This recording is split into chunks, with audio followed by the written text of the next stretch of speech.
Argentina and Egypt meet on Tuesday in Atlanta, with a place in the 2026 World Cup quarterfinals on the line.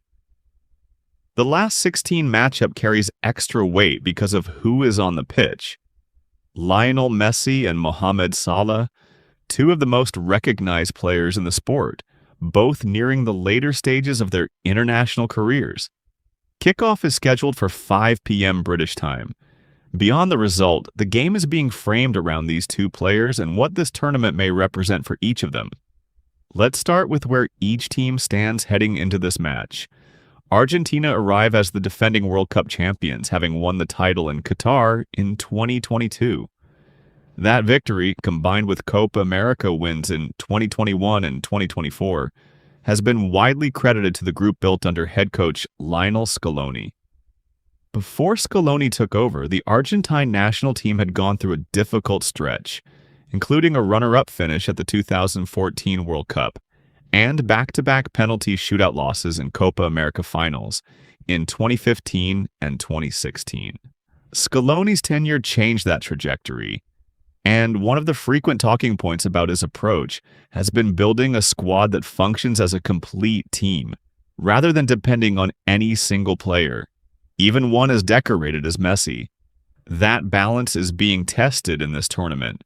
Of Argentina's 11 goals so far in the United States, 7 have come from Messi himself.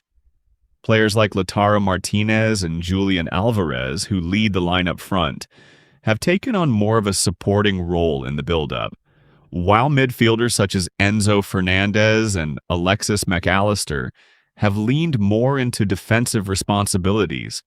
Some Argentine media have pointed out that the team looks more reliant on Messi in this World Cup than it has in recent years under Scaloni. Messi's individual numbers in this tournament are notable regardless of team context. He has scored in 8 consecutive World Cup matches, a new record. He's also playing in his 6th World Cup, extending his own records for career appearances and goals at the tournament. He's currently tied for the tournament's top scorer this summer. At 39 years old, he has said this is likely to be his final World Cup, which has added a layer of significance to every Argentina match, including Tuesday's game against Egypt. For a country chasing back-to-back titles, something only Italy and Brazil have achieved in 1934 and 1938, and 1958 and 1962, respectively, every win moves Argentina closer to history while also moving Messi closer to the end of his international career. Now to Egypt, whose path to this point looks very different. This is Salah's 3rd World Cup with Egypt, and it's the first time in his career that the national team has advanced past the group stage. Egypt reached the last 16 for the first time in program history this summer. Their route here included a shootout win over Australia in the round of 32, a match decided on penalties after Salah converted a Panenka-style spot kick during the shootout. Salah's international career has included plenty of near misses. Egypt lost the Africa Cup of Nations final twice during his time with the national team, in 2017 and again in 2021. He's also had public disagreements with the Egyptian Football Association over the years, covering issues like image rights, travel logistics, and how the team was being managed. Despite that history, Salah has remained the central figure for Egyptian football, both on the field and as a cultural symbol off it. His path to stardom has often been framed as a source of national pride. Salah grew up in Nakhrig, a small village in Egypt's Garbia Governorate, before rising to become one of the best-known players in the world through his club career, most notably with Liverpool in the Premier League. For many Egyptians, his story is held up as proof of what's possible through persistence, and he's often described as humble and grounded despite his level of fame. His popularity extends well beyond football results. He's regularly cited as one of the most influential public figures in Egypt. That popularity was on full display during Egypt's win over Australia. Fans across the country describe the shootout as a shared national moment, with families gathering to watch and celebrating together once the result was confirmed. Salah, as usual, was at the center of that moment, both for his role in the shootout and for what his continued presence on the international stage means to Egyptian fans, who have waited a long time to see the national team reach this stage of a World Cup.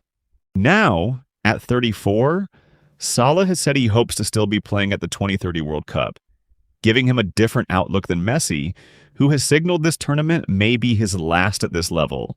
Head-to-head, both players will be looking to lead their sides into the quarterfinals for different reasons. For Argentina, it's about continuing a title defense and staying on track for back-to-back championships. For Egypt, it's about extending a breakthrough tournament that's already gone further than any previous Egyptian World Cup campaign.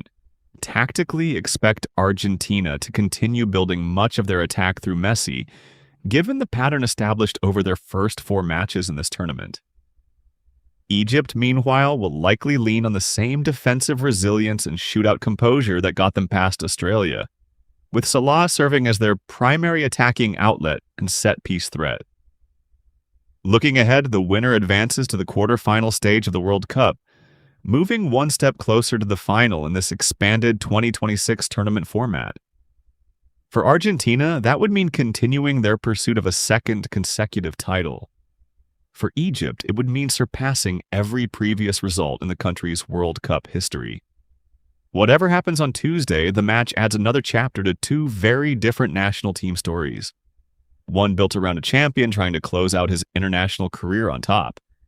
The other built around a team and a player trying to make history for the first time.